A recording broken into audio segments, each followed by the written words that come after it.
হে guys আসসালামু আলাইকুম, ঈদ মুবারক। Welcome to my Tanvir official vlog video. সকালে হালকা একটু সময় খাইয়ে আমরা বার হয়ে গেছি ঈদগাহের দিকে। আর ঈদগাহে যাওয়ার সময় আমাদের বাড়ির সামনে ছিল আমাদের গরুটা, আর এই গরুটাকে লাশবারের মতো করে আদর করে দিলাম। ঈদের জামাত শেষ হওয়ার 10 মিনিট পরে এটাকে কোরবানি দিয়ে দেওয়া হবে, তাই এটাকে আগে ভাগে শরীরে করে মুছে দিতেছি। তো আমাদের ছোট ফলাফান সবারই নিয়ে আমরা ঈদগাহের দিকে রওনা দিয়ে দিয়েছি। আমাদের এখানে ঈদের জামাত সকাল 8টায়, আর আমরা সবাই বাসা থেকে বেরিয়েছি 7:40, আর আমাদের এখান থেকে ঈদগাহে যেতে সময় লাগে মাত্র 5 মিনিট। আর আমরা সবসময় দল বেঁধে ঈদগাহের দিকে যাই। তার আমরা চলে আসলাম ঈদগাহের মধ্যে।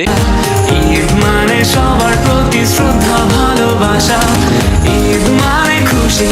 ঈদের জামাত শেষ করে সবাই কোলাকুলি করে এবং কবর জিয়ারত করার জন্য সবাই কবরস্থানের দিকে যাচ্ছে। আর আমাদের বাড়ির কবরস্থান আমাদের বাড়ির গাড়ির আগে সামনে। সবাই যায় কবর জিয়ারত করতেছে এবং আমরাও করে নিলাম কবর জিয়ারত শেষ করে আমরা সবাই মিলে ছবি তুলে ঈদের দিনে আনন্দটা স্মৃতি হিসেবে ধরে রাখতে চাই। প্রত্যেকটা ঈদে আমার বয়সী সবাই বাড়িতে আসে, একসঙ্গে ছবি তুলো, কিন্তু এবার কেউ আসে না, তাই এবার আমরা তিনজনে গরু জবাইয়ের আগে আমাদের বাড়ির সবাই ঘাটার মধ্যে একসঙ্গে কথাবার্তা বলতেছে, কারণ বহুদিন পরে বাড়ির সবাই একসঙ্গে হয়েছে। কারণ প্রত্যেকটা বাড়িতে দুইবার বাড়ির লোক সবাই একত্রিত হয় রোজার ঈদে এবং কি কুরবানির ঈদে। আমি এখন ঘরে যাচ্ছি এবং পিছন দিয়ে আমার কাকা একজন দৌড়িয়ে আসতেছে। আমরা ঘরে গিয়ে জামা কাপড় পাল্টে গরু কোরবানির জন্য আমরা আসবো। তো সবার আগে আমাদের গরু নিয়ে আসলো কোরবানি করার জন্য। গরু কেনার পর পুরো 3টা দিন কষ্ট করে এই গরুটারে আমরা ফালছি, আজকে এটাকে কোরবানি দিয়ে দিতে আমার কাছে খুবই আফসোস লাগতেছে। এটাকে 3 দিন খাওয়াইছে দেওয়া হয়েছে, কিন্তু কিছু করার নাই, এটাকে আল্লাহ রাস্তায় দিতেই হবে। তো দেখতে পাচ্ছেন যে গরুর চার পায়ে দড়ি বেঁধে সেটাকে মাটিতে শোয়ানোর চেষ্টা করতেছে। আমরা এত লোক মিলে এটাকে শোয়াতে অনেক হিমশিম খাচ্ছে, কারণ এই জায়গা সবাই বছরে একবার গরু শোয়ায় আনন্দ করে। কিন্তু দেখবেন যারা কষায় তারা 5 থেকে 6 মিনিটে মাটিতে গরু শুয়ে ফেলে। আমাদের টিমে বিশ্বস্ত একজন লোক আছে, সে সবসময় আড্ডি কোবাতে পছন্দ করে। প্রত্যেকটা ঈদে সে আসলে শুধু আড্ডি কোবাবে।